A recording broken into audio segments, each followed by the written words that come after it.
Good afternoon. Good afternoon, everyone. It's so wonderful to see such a packed house this evening. It is July 23rd, 2024. It is now 5:30 p.m. and I would like to call this meeting to order and ask that you please rise for an invocation and a special pledge of allegiance this evening.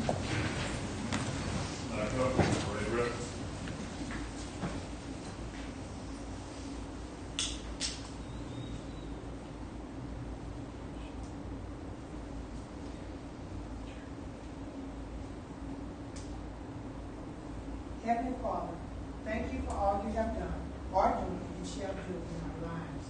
We gather here today to serve our community with wisdom and compassion. Guard our thoughts, guide our discussions and decisions so that they reflect justice, fairness, and the well-being of all our citizens. Grant us the strength to act with integrity and with the humility to listen with open hearts. May our efforts bring peace and prosperity to our city. Amen. Amen. Attention. Free, set, ours. Pledge allegiance to the flag of the United States of America and to the republic for which it stands, one nation, under God, indivisible, with liberty and justice for all. Order, ours. Thank you, Councilmember Salter. And thank you to our veterans. We'll now move on to item 3, motion. Motion finding that the advanced posting and notice requirements of Article 8.1200 of the Code of Ordinances of the City of Orange, Texas have been met in relation to all minutes and pending ordinances and resolutions on this agenda, and that the reading of such items be confined to the captions as are agreed upon by the ordinances and resolutions. Do I have a motion? Motion. Can we have a motion in a second? Ms. McKenna? Aye. Ms. Salter? Aye. Mr. Childs? Aye. Mr. Chandler? Aye. Mr. Birch? Aye. And I will say aye as well. Motion passes. On to item 4, citizen comments. At this time, comments will be taken from the audience on any subject matter, whether or not that item is on the agenda. All comments are limited to a maximum of 3 minutes for each speaker, and their comments are appreciated. As the Texas Open Meetings Act does not allow the council to respond to items not listed on the agenda, your comments will be duly noted by the council and forwarded to the appropriate department for prompt consideration. A member of the audience that desires to speak during the City Council's consideration of any specific agenda item is requested to notify city staff prior to the start of the meeting. At this time, the first name that I have on my list is Ms. Kelly Kays. Please, ma'am, come forward, state your name and address, and you have 3 minutes.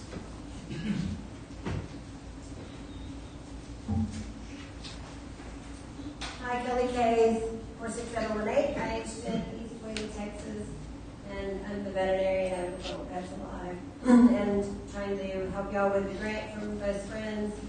And I put in front of y'all today the exact ordinances from Beaumont and the 2 points that I need City Council. It doesn't involve any money, but I need it to be legislated that we can vaccinate these dogs and cats at intake, if you can caretake them. Because if you have to wait 3 days, they're already exposed to the parvo and the stiffer. Today, the Humane Society came and pulled 7 dogs. Today, I have 3 dogs in the truck out there and 9 cats that I pulled. I can't do it and take home the sick ones. So we need to vaccinate at intake. You don't have to put the money in your budget to vaccinate if you don't have it. But if you allow it to be done with donations or something else, it allows us. Andy can't vaccinate for 3 days because of the way the law is. Number 2, trap, neuter, release. I have 3 cats that he brought in that the people are willing to bring to go back, but they're wild. So I have to have a place to go back. I need you guys to legislate that in the city of Orange, you understand there are community cats, and that as long as they are fixed and ear-tipped and healthy, they can stay in the community. So you need to legislate those 2 things and let organizations like me worry about coming up with some of the money. But you get a lot of complaints about these stray animals and things, and some of this will stop it. So I'm just begging again, and I put it in front of you how to do that. So it's not about money, but it's about your citizens. Hopefully will pick up some of the donations to do that. We have several from Orange here tonight, and one of them is personally taken on spaying and neutering for years. And we need to make it legal to do that. So that's kind of my point. Again, Thank you. Okay, thank you. Thank you, Ms. Hayes. Next, we have Sherry Garcia.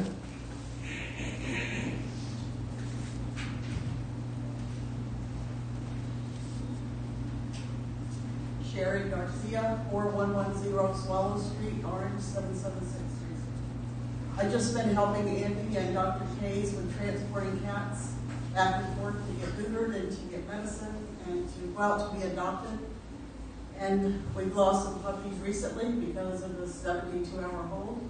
So that was what she just said. That's what I was going to talk about. If we could, they can't be over-medicated. We checked with the vet. They can't, even if they don't need the medicine they got it, they won't be harmed. So it's nothing but a good thing. And then the other thing I was wondering if you would consider working with Andy. He's open to the idea of a volunteer program.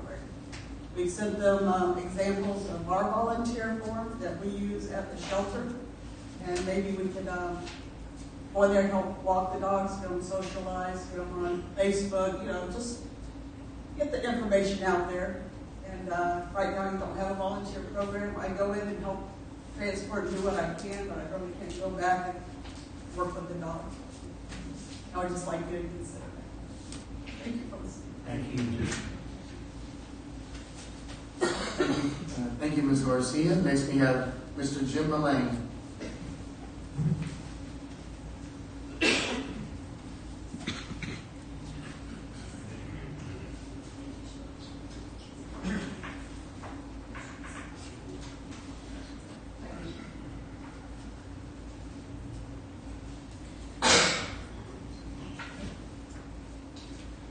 Good afternoon, Mayor Spears, council members. My name is Jim Mullane. I work for Entergy here in Orange, at the office off of Strickland. And I wanted to stop by and talk to you all about Entergy storm preparedness in light of the recent storm that passed, as well as the busier than predicted hurricane season we're supposed to have. The packet that I've handed you today has got some highlights from Hurricane Beryl. Talk to not only the work that was completed during that restoration, but also speak to some of the storm readiness. So if you look on the first page here, Hurricane Beryl response. Beryl hit the Texas coast on July the 8th. However, Entergy's work began a couple of weeks before that. We started tracking the system a few weeks out, anticipating the strength of landfall and the location of where it could be expected and the impact it might have on our surface territory. During that time, once we've confirmed, Beryl confirmed that the storm was going to hit, we began to mobilize our resources. We enacted our emergency action plan on July the 3rd. Then we opened up our storm command center on July the 6th, and our incident response center on July the 8th. Some of this pre-work that I'm talking about is mobilization of resources, procurement of materials, and pre-staging 2,500 restoration workers to be ready to hit the ground running as soon as the storm passed. Next page. I'm racing through this thing. I don't have a lot of time. I know when we have a storm, you guys see all of our workers out in the community. It looks like there may be a ton of workers in one spot, not so many in another. I assure you there is a method to what we do. This chart kind of speaks to that a little bit.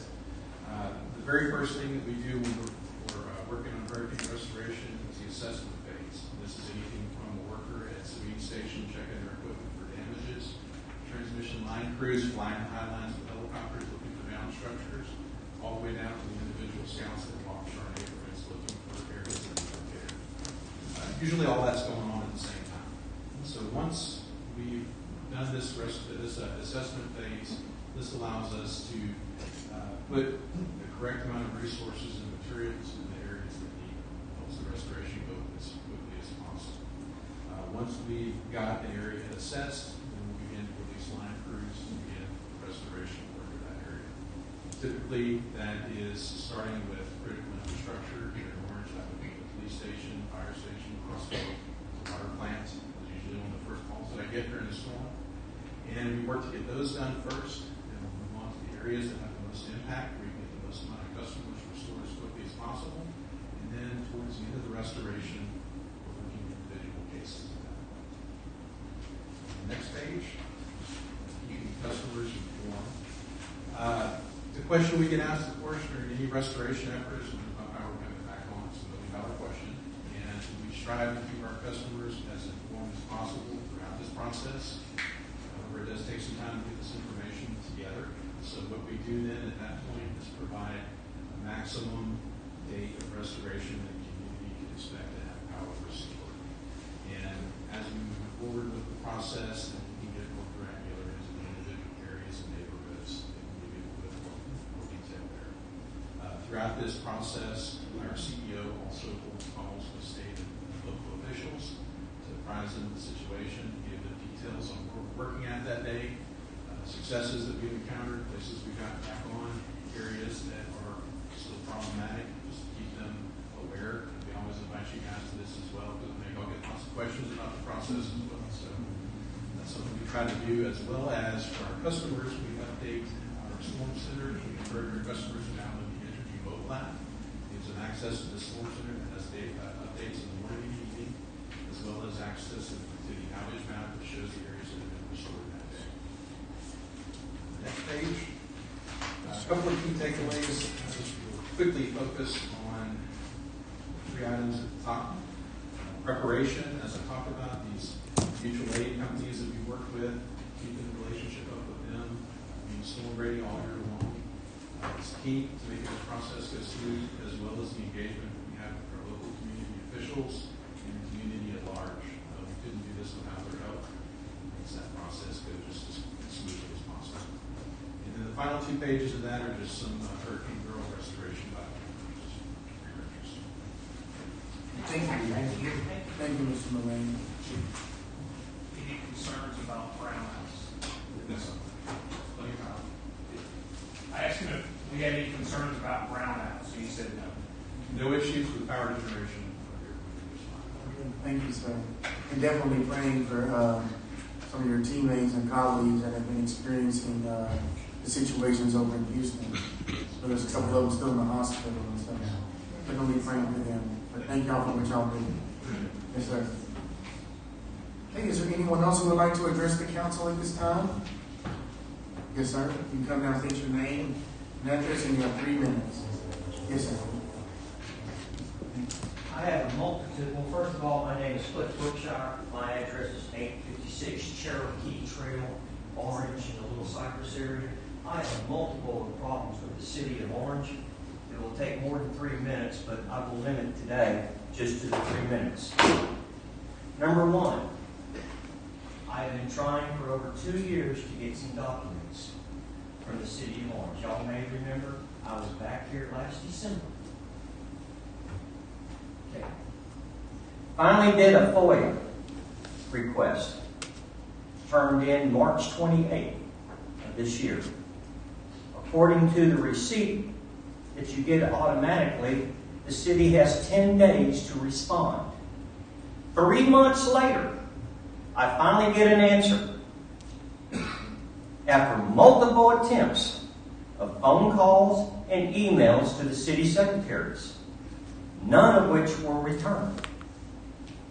I finally get a hold of one of the city secretaries and say, I need to know where my request is at or why it's being slowwalked. Need to know it before the city council meeting next Tuesday. Lo and behold, all of a sudden I get an answer. Denied. Won't go into. The other thing I have a real problem with is how can a house be valued at over $80,000 in March? Then all of a sudden, it's only valued at $5,000. Why?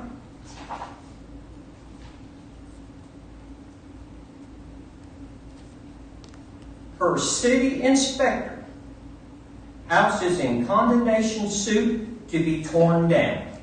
In other words, the city inspector called the appraisal district before the house was even determined by the municipal court to be torn down. How can the city do this?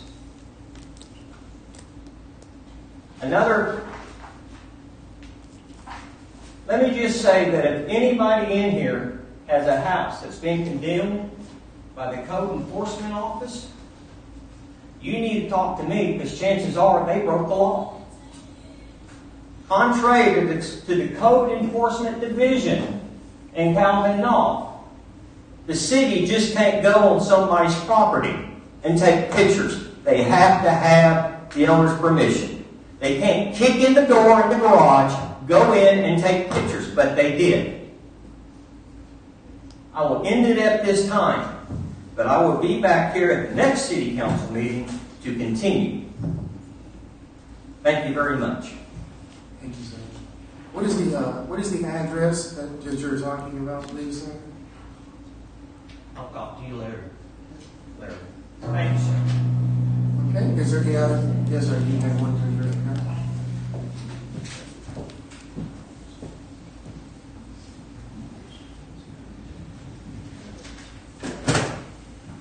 Daniel McClure, 2506 Rotary Circle.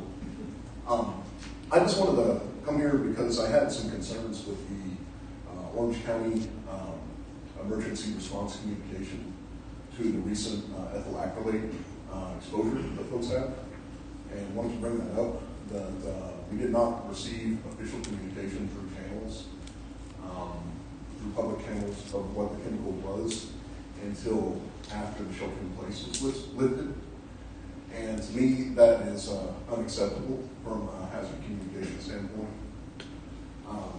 People need to know what the chemical is ASAP so that they can educate themselves, look up the symptoms of exposure, and make a determination on whether or not they need to seek medical attention.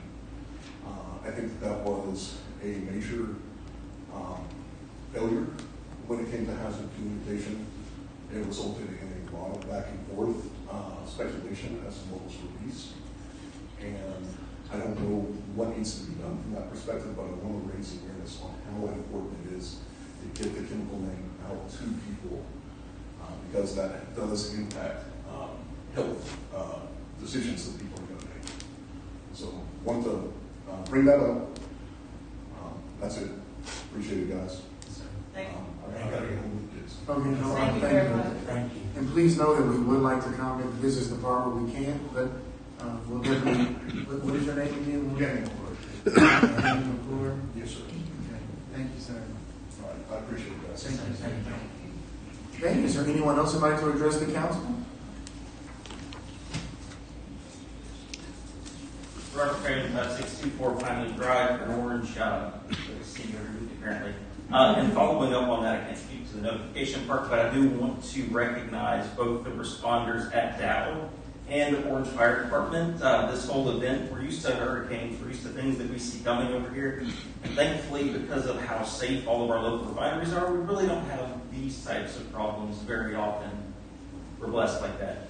But working with Dow and with every other patient that we came in contact with, we treated about 43 patients in 3.5 hours with 12 transports. Thank you to Orange Fire. They went to our new Christus Orange Hospital. They got the majority of our transports that we took by ambulance and assisted with decontamination procedures. So we had a total of 5 ambulances, 3 supervisors, one of those ambulances from Louisiana, and our ambulance on the road for that response. All in all, everything went well from the response side, and I just want to recognize, again, the responders at Dow and Orange Fire for everything they do to help us every day. Thank you, sir. Thank you. Thank you. Thank God that we finally have a hospital to be able to respond to a situation like that. Thank you. Does anyone like to make a comment before the council? If not, I will close citizen comments and move to city announcements, city and staff announcements, and city events. Ms. Williams. Save the date, everyone. We are only 73 days away from our 4th annual Orange Sober Festival coming up on October 4th through the 6th. How many days? Only 73. Registration for the retail vendor market is available through the Orange Texas Rotary Club, and the point of contact is Heather Montagne. Her contact information is heather@heathermontagne.com. Thank you. Only 73 days. I'm just ready for it to not be 95 degrees anymore. All right, on to item 6. We have a consent agenda. June 4th, 2024, special call Orange Economic Development Corporation meeting minutes. June 25th, 2024, Orange Economic Development Corporation meeting minutes. And July 9th, 2024, regular city council meeting minutes. Do I have a motion? Motion. Second. Okay, we have a motion and a second. Mr. Burge. Aye. Mr. Childs. Aye. Mr. Chandler. Aye. Ms. McKenna. Ms. Salter. And I will say aye as well. Okay, next up, we have a presentation. So discussion and presentation by representatives of the Veterans of Foreign War, Post 2775 of Orange, Texas, regarding its current status and possible future renovation opportunities. So I get a chance to actually introduce this one. So thank you to staff for placing this on the agenda. Several months ago, I met with Commander Watkins, myself, Mr. Chandler, and Paul Burge to discuss several issues that are taking place at our local VFW. We went and toured the building. We found that there were some collapsed sewer lines, cracks in the foundation, the roof, the HVAC systems. The building, all in all, just needs some TLC. And so we had a chance to sit down and talk with them, and we had a chance to discuss a few things. We talked of setting up a community meet and greet. However, I know that everyone is busy. We all have jobs, organizations that we're a part of. And so I said, hey, let's place it on the agenda. So to everyone that is here to hear what they have to say, thank you so much. I believe that the goal is to let Commander Watkins, he's going to say a few things. But what I believe is we went through a contractor. We got a bid for the amount of money that it would need to fix the VFW. It's, in my opinion, astronomical. So this is a point where we need to start having discussions and finding out who can help, who can go find grant writers. Do we need to fix what's in place? Should we tear it down and completely start from scratch? This is the time to talk about that because the issues are that significant. But I'll let Mr. Watkins take it from there and give them the numbers of the bid, and then we'll go from there. Thank you, sir. I'll take a minute and explain what it is we do as a VFW for the city of Orange, Texas. We have to get a better understanding of why it is we want to continue doing what we do. So, for those of you who are unfamiliar with the VFW, we have a very important purpose to the community of Orange, Texas. That purpose being to provide a support system to our veterans and their spouses and their children. There's a few different ways we support veterans and the community. First one, we have a veteran relief fund. From the beginning of the VFW year, which starts from July of 2023 to July of 2024, we gave $2,845 to veterans in need of financial assistance. Another way we support our veterans is by providing resources and information for any questions or uncertainty pertaining to their military-related issues. Most important thing, in my honest opinion, for our veterans, is a place to feel at home, where they can unwind, not have to look over their shoulder, and be surrounded by like-minded people, and be in an environment where they can be understood. Not only are we here to support our veterans, but we're here to support the community also. For those unaware, the VFW gives out scholarships to students from 6th to 12th grade. All they have to do is write an essay about a specific topic and submit it to the Post. 6th, 7th, and 8th grade do the Patriots Pen topic, and 9th through 12th do the Voice of Democracy topic.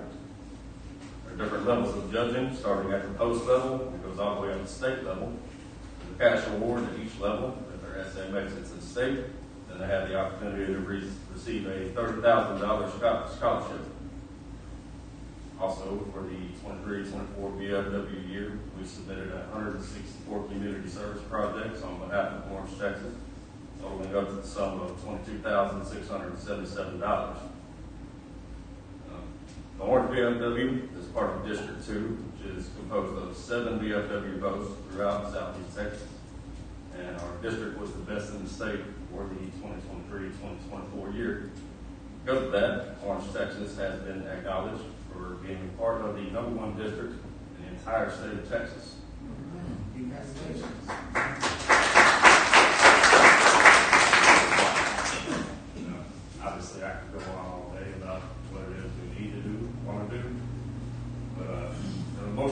thing is, there's not a person here who is doing this for themselves. We're all volunteers of this veteran community. We don't get paid, nothing. This is for future generations, the ones that are going to come home later in the years. We got to keep this going for them. We've already put part of the benefits of coming back and having to deal with everything that we needed to learn. If we can't get this building replaced, which we can't do it on our own. I tried it for a year to try to do it my way. It ain't working. While we're reaching out to the community, trying to get help. But, if there's no VFW in Orange, the closest one would be Fort Neches or Jasper. And that's a pretty good drive, considering how far it is. So we need help from. So thank you, Commander Watkins. And so before we close it out, I know it seemed like it may be short, but we thank you for coming out. And what we want is for everyone that would like to help to get with Commander Watkins. I think that we need to find a way to establish some type of committee to have some discussions, because we can't do it all in here at a council meeting. The bid that they went and received to repair all of the things was over $2 million. That is damaged sewer lines, that is electrical and everything. So I know that this is something that different companies around our community use for training seminars. I know that I get down and Mardi Gras in there, along with some of you. I've even drinking a beer or two in there with some of you. But it's one of those things where until you go in there and you see that it is a place that's really used by the community, it's actually the largest facility that we have in the city of Orange for everyone to use. Class reunions, and you name it. And so, Probably the most used facility. Probably. And so we're not asking anybody to just start passing around a basket to hand out money. I just wanted everyone to come to hear what Commander Watkins had to say, to hear this astronomical number. That is just one bid that we received, but it was from a credible company that was local. But I just think before we go too far and we lose the building and we lose this opportunity that we actually use, could we get with the veterans? They deserve our time. They deserve to have our ear. Let's sit down with them, find out how we can help. There's people who know somebody who may be able to write a grant, or who knows how to go find grants for veterans, or who knows how to find a company that helps out and supports efforts of this type of opportunity. And so we'll get with Seth, you can get with me, any of these council members up here, and let's try to find a way to establish a small committee that can be from the community as well as with the veterans, and see what we can do going forward. I'd rather us try to make a valiant effort before it is too late, and then everybody says, well, what happened? And so let's try to be proactive instead of reactive on these. Anything else? Sir. Well, thank you to our veterans. Once again, thank you for your service. We appreciate you. And does anyone anyone have a comment or a question? No? Okay. Well, then I will close the discussion and presentation and move to item 8. Consider an ordinance of the City Council of the City of Orange, Texas, amending the Code of Ordinances, Chapter 1, entitled General Provisions, Section 1.106, General Penalty for Code Violations, by renaming and recodifying the section to be entitled Penalties and Credit Card Processing Fees, and establishing a fee for the use of a credit card payment of a fee, fine, penalty, utility charge, or other charge, and providing an effective date. The first reading was on July 9th of 2024. Ms. Zito. Yes, Mayor. So this is the final reading of our ordinance, and the city does have, it sounds like maybe we do not, because it says this statute. We do have a,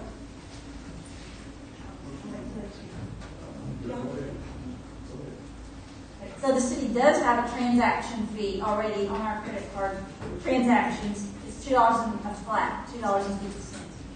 But our bank charges us percentage-wise, and so we have analyzed it, and the city's losing money, and we need to at least recoup our loss. So we are requesting to go to a 2.5% method for transaction for credit card transactions, a fee for credit card transactions, so that we can at least break even.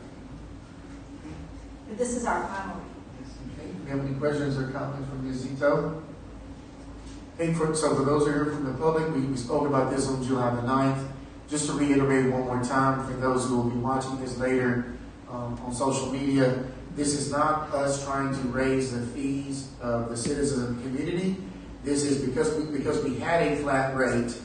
When we went to go pay for what we were utilizing, we were coming up short. This is just to make sure that everything is a wash and everyone is paying what they have to pay.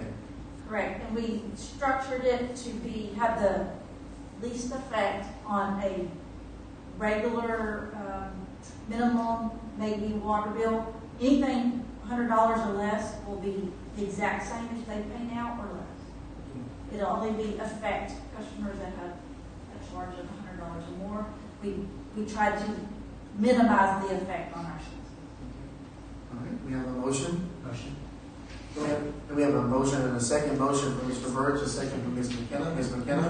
Aye. Ms. Salter? Aye. Mr. Childs? Aye. Mr. Chandler? Aye. Mr. Burge? Aye. And I say aye as well. Thank you, Ms. Zito. Item 9A, consider a resolution authorizing and approving amendment number 1 to contract with Arsenal Wilson & Co. LLC regarding grant administration services for the Texas General Land Office, Community Development Block Grant, Disaster Recovery, 2017 Hurricane Harvey Infrastructure Grant, contract number 20-065-140-C594. Ms. Zito. So this is the amendment to the engineering contract that was awarded to Arsenal Wilson & Cole for the infrastructure grant. GLO has issued some new guidance in the language that was not in the contract, and so this amendment is just to bring the contract in compliance with the new guidance. And it also is aligning up the termination date to the GLO contract because this contract had been extended. So we're just cleaning it up, make sure we're staying in compliance. Okay, any questions or comments? Do I have a motion? Second. Do we have a motion and a second? Mr. Burge? Aye. Mr. Childs? Aye. Mr. Chandler? Aye. Ms. McKenna? Aye. Ms. Salter? Aye. And I say aye as well. On to item 9B, consider a resolution authorizing an amendment number 1 to contract with Traylor and Associates regarding grant administration services for the Texas General Land Office, Community Development Block Grant, Disaster Recovery, 2019 Tropical Storm Imelda Infrastructure Grant, contract number 24-067-029 E217. Ms. Zito. So the same situation with the GLO issuing new guidance and language required in contracts, so we're amending the Traylor and Associates contract to be in compliance. Okay, any questions or comments? All right, do I have a motion? Motion. Second. We have a motion and a second. Ms. McKenna? Aye. Ms. Salter? Aye. Mr. Childs? Aye. Mr. Chandler? Aye. Mr. Burge? Aye. And I say aye as well. Thank you, Ms. Zito. 9C, consider a resolution authorizing and approving amendment number 2 to contract with Traylor and Associates regarding grant administration services for the Texas General Land Office, Community Development Block Grant, Disaster Recovery, 2017 Hurricane Harvey Infrastructure Grant, contract number 20065-140-C594. Ms. Zito. Same thing for a different grant. This is the Harvey Infrastructure Grant.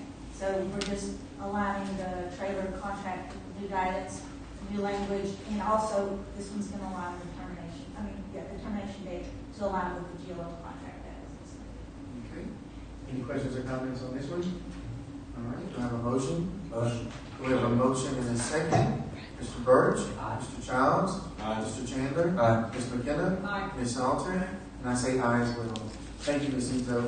On to item 9D, consider a resolution awarding a contract to Duhan Construction in an amount not to exceed $6,500 for the installation of additional concrete ramps at Riverside Pavilion to be funded by the Hotel Occupancy Tax Reserve Fund.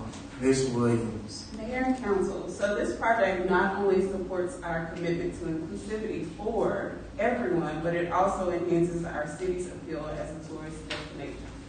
Staff recommends your approval for this resolution to award the contract to Duhan Construction. Okay, so quick question, where will the additional ramps be located? So it's included in the agenda. I didn't actually go look at it. I ain't scrolling down. I'll look at it in a minute. Yes. It's okay. Oh wait, Mr. Adam Jack is going to come up and assist me. All I just scrolled, it takes forever to scroll 71 pages on that. Good evening, council. So there's a additional concrete ramp to both sides of the Riverside Pavilion to allow better access for handicap accessibility, particularly when we have vans, multiple vans there. Those vans at the front have a tendency to block the handicap access. So this will add additional concrete to the sides so that handicap accessibility will be enhanced, not just at one spot, but for a length of 30 or 40 feet. Thank you, sir. All right. Yes, ma'am. Question? My question to you, Yes, ma'am. you said it's on the side. Please keep in mind, because I know a lot of times when we have events, we have a section set up for like the different plants that are sponsored. They are there. So if the ramp is there and we have the tents and the chairs and everything set up, then the people that need it won't be able to. Mike Zito's pulling that up. That's why it's, I'm just thinking a lot of times on the side, the sponsors a lot of times sitting there.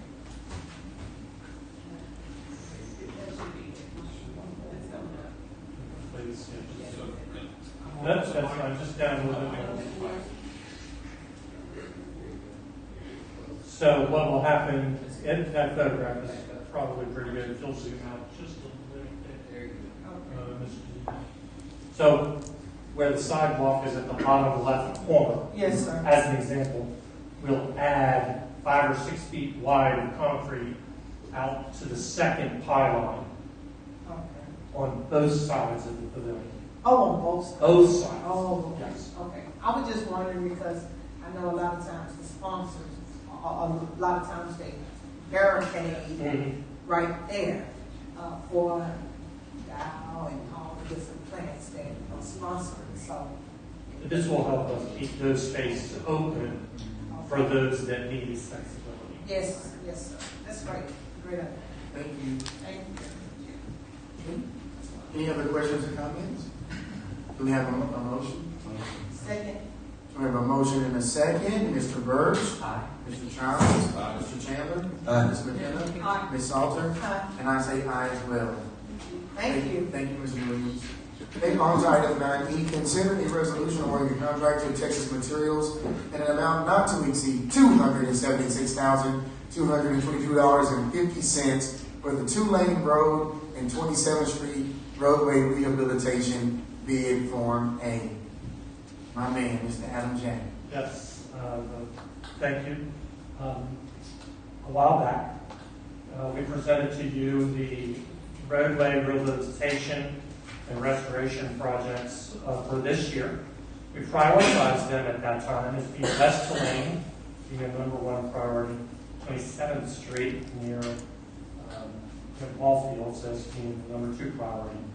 At the time, we estimated that work to be somewhere around $500,000. We had $400,000 in the budget. So we advertised the 2 projects as an A+D bid. The base bid being Tulane, and if the bids came in low enough, we might be able to do 27th Street as well. Bids came in with a single bidder, Texas Materials, and their bid unfortunately came in at about $500,000. Recommendation by staff is to go ahead and do the Tulane project, which was the base bid, for $276,222.50. Staff recommends approval. Any questions or comments? Yeah, where's the project in? Which is start? It's the west end, about half of the section, so it'll go somewhere about halfway between where the curves are to the SRA canal. It'll start at the city line. Okay. and we're also doing 27? I'm sorry. No, we cannot do the 27th. There's no. Because it says and 27th Street. That was the B bid. So the recommendation by staff is to only do the Tulane work, and we'll have to delay the 27th work until next year. I love how these huge bids always have like 50 cents on the end. Yeah. Like, that 50 cents is that company's gonna be Fortune 500 now. All right, I will make a motion. I know it's not as far as we would like to go, but it's what we have for now. And happy to have Commissioner Sowell here with us too. He and I have had this discussion umpteen times. He runs from people when he rides down there too. So and I have a motion. We have a second. Okay. Ms. McKenna? Aye. Ms. Salter? Aye. Mr. Childs? Aye. Mr. Chandler? Aye. Mr. Birch? Aye. And I say aye as well. Thank you, Mr. J. And I know Mr. Chandler will be happy too with him being in District 1. Okay, on to item 10. Consider a motion acknowledging annual review and adoption of the City of Orange investment policy. Ms. Zito. Yeah, so annually we have to, the council has to review and approve our investment policy. It is in your packet. The policy dictates the type of investments that we have, how they're approved, safeguarding of our investments, the compliance with the Public Funds Investment Act. No changes have been made. Okay, any questions or comments? Do I have a motion? Motion. Motion in a second. Mr. Birch? Aye. Mr. Childs? Aye. Mr. Chandler? Aye. Ms. McKenna? Aye. Ms. Salter? Aye. And I say aye as well. Thank you, Ms. Zito. Item 10B, consider a motion acknowledging receipt of the city's quarterly investment report for the period ending June 30th, 2024. Ms. Zito. Yes, so this is the city's investment report, and it provides the financial position and the cash balances for the city. On page, so you don't have to go to look for it. Total cash investments, the city has about $38 million. Of course, our CD at First Financial Bank is $250,000, which we're renewing in August. We have an average rate of return of 4.9, which we compare it to the benchmark, the U.S. Treasury bill, 6 months bill, which is 5.15. So we're really right there at our benchmark, first time in a very long time. So we're doing good on our investments, and the city staff continues to monitor that, make sure we get good investments. Any questions?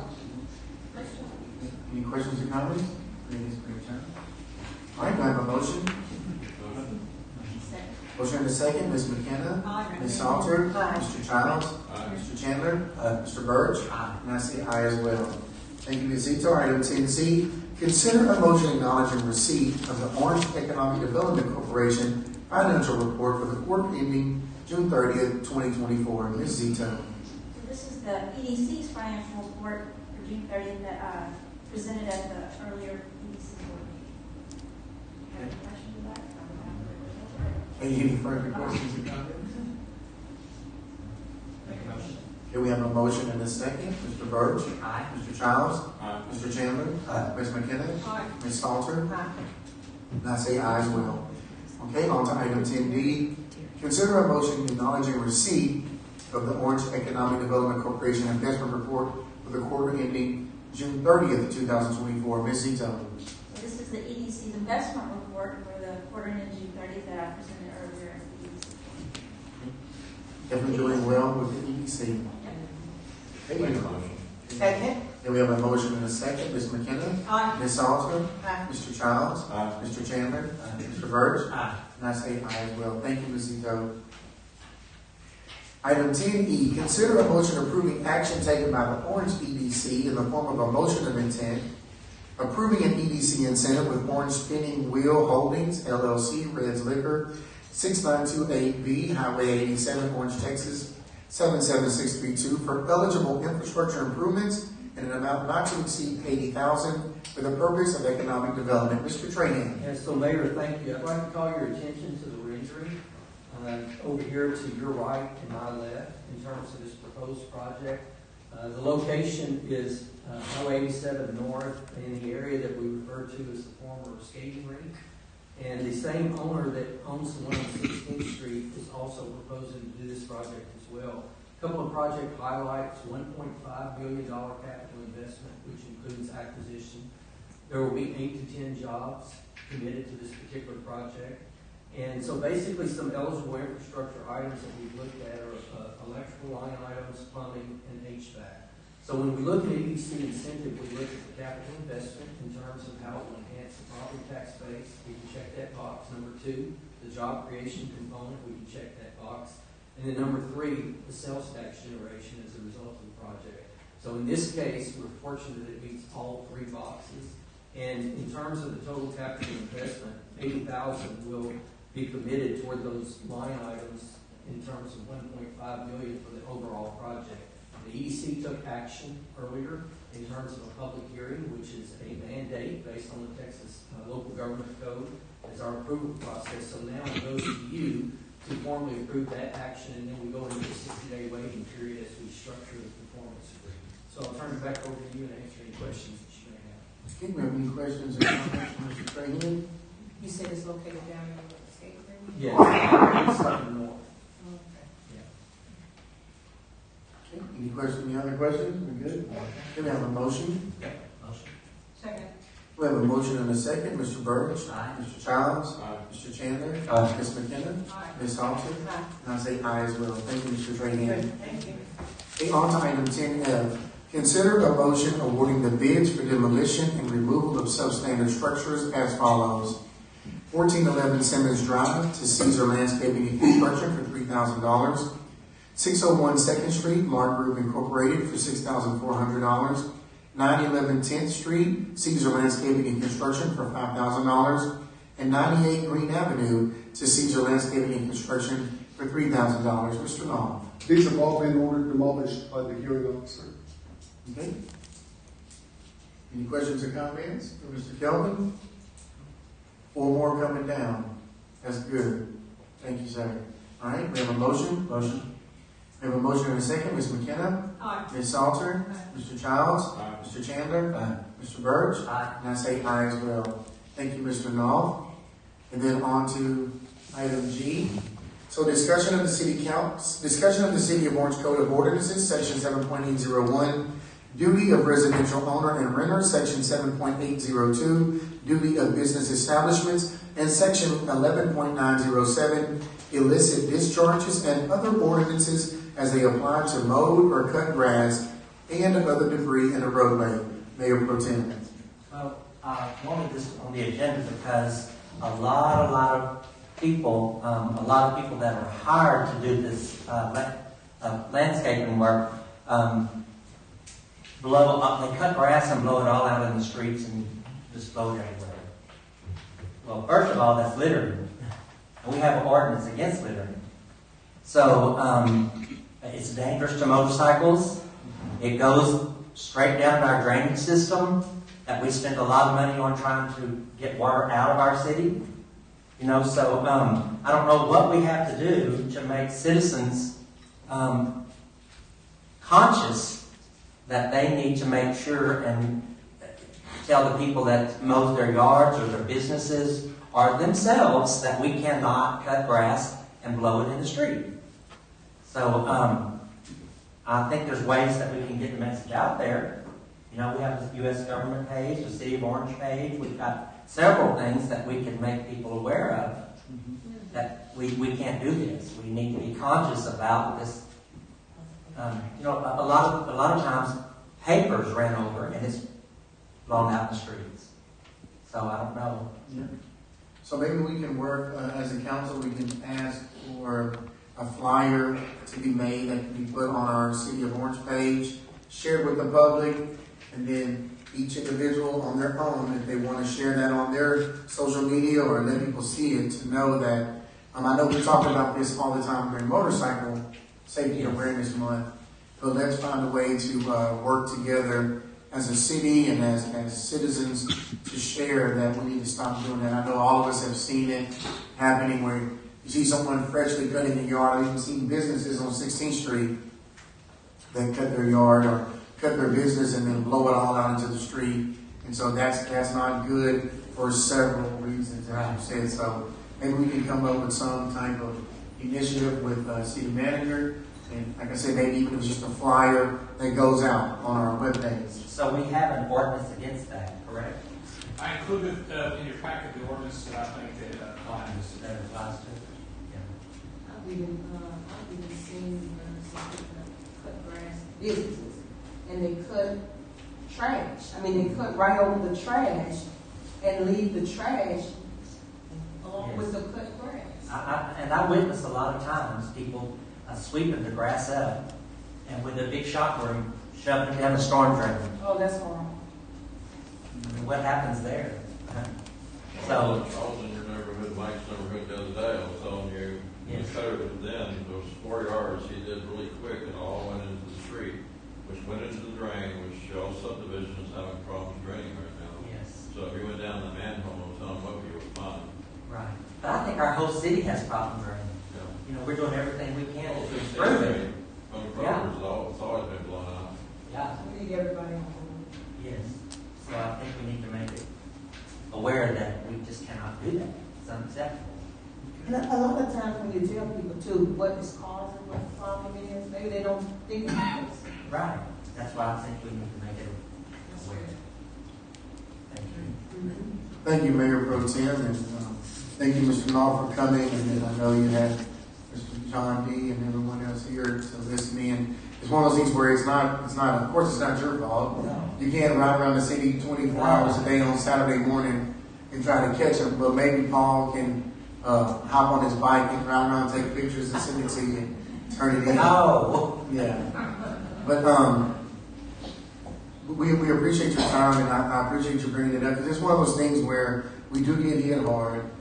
Some of you might have seen the last post that I made before the storm was going to hit. It's like, we're going to get rain. Your streets are going to fill up with water, but give it time to drain out. But the best way to help it drain faster is to quit putting stuff in it. So let's see what we can do. We'll try to work on it here on that. All right, next we have item 11A, City Manager Report. Mayor, Council, as y'all know from years past, close here in just a few days, we will get the certified property values for the Orange County Tax Assessor Collector. With that, Cheryl will be doing her thing, and so at the next council meeting, which should be August the 13th, we'll have a proposed budget, which then, as normal, that we typically do. Then probably about a week after that, we'll have a special call meeting to discuss it. But in the meantime, if you don't have questions from that point, again, that'll be August 13th for the regular call meeting. After that, we'll have a meeting to discuss that. I'll be out of the office on Friday, and then due to popular demand, no tie July will be extended, no tie August. All right. Okay. Thank you for your city manager report. City council report, Ms. McKenna. No report. Mr. Child. No report. Mr. Burge. No report. Mr. Chandler. No report. Ms. Salter. Oh, man. there's got to be something. Somebody got to say something, huh? You come tonight, we don't have reports, we should have something. Yes. Well, I will say We need one. to make it something up for the commissioner. Okay, yeah, I'll have one. And so I did want to thank Mr. Knoll and his staff again. So last meeting I asked about the intersection of 20th Street and Park. And there's an area where if you're trying to venture into Shangri-La, where people who are leaving from 20th Street or the street right here, it was so overgrown, you have to stick half of your car out in the park to see if someone's going to hit you. And half your car is already out there. So literally, like a few days later, I drove by and was like, holy smokes. So thank you for getting that done. Thanks to Adam Jack. Mr. Jack's office. Thank you, brother. I'm ready to go over there and spray all the weed killers so they don't grow back.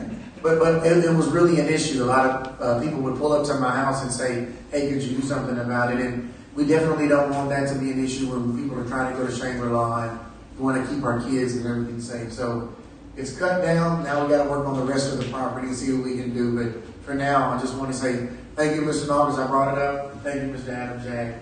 We don't want anyone getting hurt.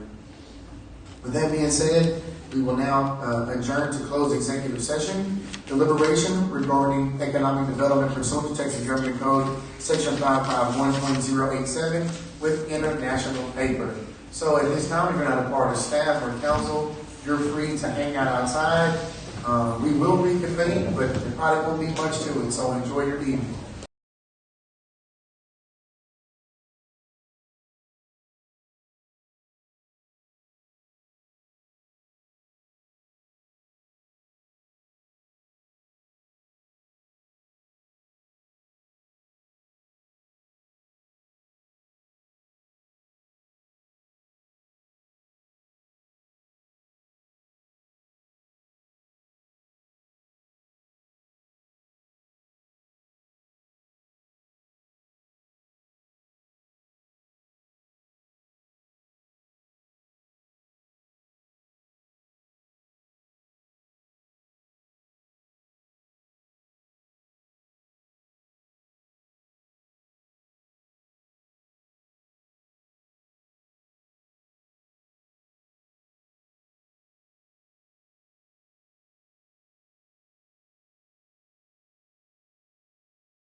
open session, take action as necessary regarding item 12A1.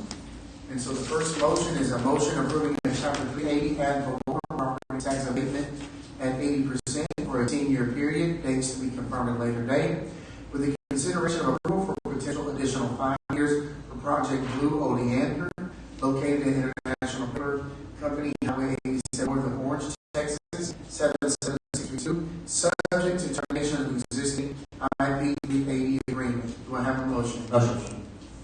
Do we have a motion from Mr. Burge and a second from Mr. Childs? Ms. McKenna? Aye. Mr. Childs? Mr. Burge? Aye. Mr. Chandler? Aye. Ms. Salter? Aye. Okay, that motion passes.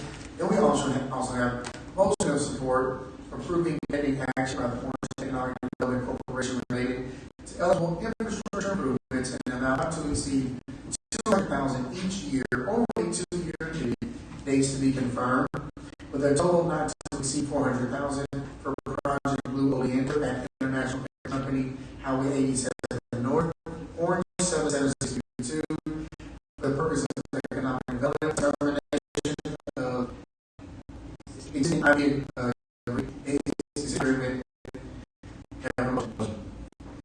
We have a motion and a second. Mr. Childs, Mr. Burge, Mr. Chandler, Ms. Salter. Okay, that motion